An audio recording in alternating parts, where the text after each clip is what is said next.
American countries alone. இது நம்முடைய அந்த சென்னை பப்ளிக் ஸ்கூல்ல சென்னை ஸ்கூல்ல படிக்கிற குழந்தைகளுக்கு அவர்களுடைய முன்னேற்றத்திற்கு ஒரு லிமிடேஷனோட தான் இருக்கும். இன்ஸ்டெட் அடிஷ்னலா நீங்க பிரெஞ்சோட சிறு வயதிலிருந்தே கிண்டர்கார்டன் கிளாஸ்ல இருந்தே அந்த குழந்தைகளுக்கு English conversation class, English pronunciation class, அதை சிலபஸ்லயே ஒரு சப்ஜெக்ட் மாதிரி கொண்டு வந்து இதை ஃபுல்லா நம்ம 10th ஸ்டாண்டர்ட் 11th ஸ்டாண்டர்ட் வரைக்கும் கற்றுக் கொடுக்க வேண்டாம்.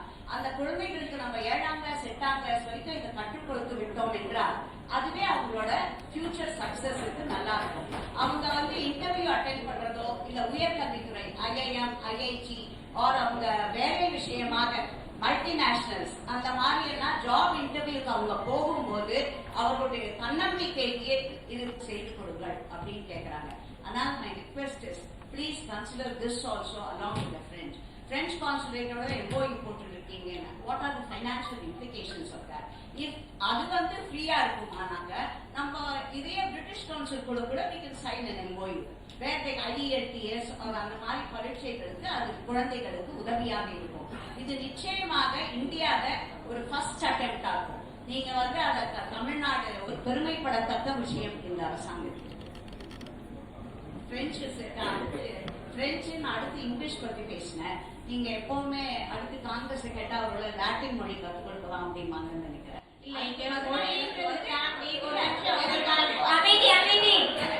ஹிந்தி கற்றுக் கொடுங்க. ஹிந்தியே படித்தா அந்த குடும்பத்தை தாண்டி மத்திய அரசு பணிக்கு உபயோகமாக இருக்கும்.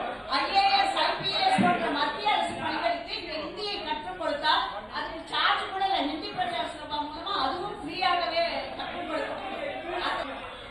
அமைதி மாமன்ற உறுப்பினர் ஆசாத்தன்னா நம்முடைய தமிழ்நாட்டு ஒரு நிமிஷம் நீங்க கேள்வி நான் பதில் சொல்லிடுறேன். நீங்க தெரிவித்தது போல ஸ்கில் டெவலப்மெண்ட் முக்கியம், தமிழ் எவ்வளவு கற்கிறோன்றது முக்கியம், ஆங்கிலம் முக்கியம், பிரெஞ்சு கூடுதலாக ஒரு லாங்குவேஜா தான் நாங்க சொல்லியிருக்கோம்.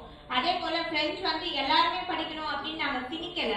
எந்த குழந்தைகள் விருப்பப்படுறாங்களோ அந்த குழந்தைகள் பிரெஞ்சு கற்றுக்குமாறு தெரிவிக்கிறோம், திணிக்கப்படவில்லை. அதை நான் தெரிவித்துக் கொள்கிறேன். அதே போல் ஆங்கிலமுக்கும் போன ஆண்டே ஒவ்வொரு மாநகராட்சியில இருக்கக்கூடிய பள்ளிகள்ல காலையில அசம்பிளி கண்டக்ட் பண்றாங்க. அசம்பிளி கண்டக்ட் பண்ணும்பொழுது காலையில ஒரு இங்கிலீஷ் நியூ வேர்ட் சொல்லி அதற்கான அர்த்தம் என்ன, அதுல ஒரு சென்டென்ஸ் ஃபார்ம் பண்ண சொல்லி ஒவ்வொரு நாளும் ஒவ்வொரு நியூ வேர்ட் சொல்லி தரோம். அதே போல் வகுப்பு வாரியா நியூஸ் பேப்பர் இங்கிலீஷ்ல கொடுத்து பசங்களுக்கு படிச்சு ப்ரொனன்சியேஷன் ஸ்கில் டெவலப்மெண்ட் பண்ணிட்டு வரோம். அது இல்லாம கூடுதலாக ஆங்கிலம் கிளாஸ்ல ஒவ்வொரு குழந்தைகளும் 10 நிமிடம் இண்டிவிஜுவல் கான்வர்சேஷன், ஒரு குழந்தையும் இன்னொரு குழந்தையும் 10 நிமிடங்கள் கான்வர்சேஷன் டெவலப்மெண்ட்டுக்காக இது எல்லாமே இப்ப நம்ம லோக்கல் பாடி செயல்படுத்தப்பட்டிருக்கிறது என்பதை தெரிவித்துக் கொள்கிறேன். நீங்க கேட்ட கேள்விக்கு 2-3 சொன்னீங்க. ஆனாலும் அது அவ்வளவு போதுமானதாக இல்லை.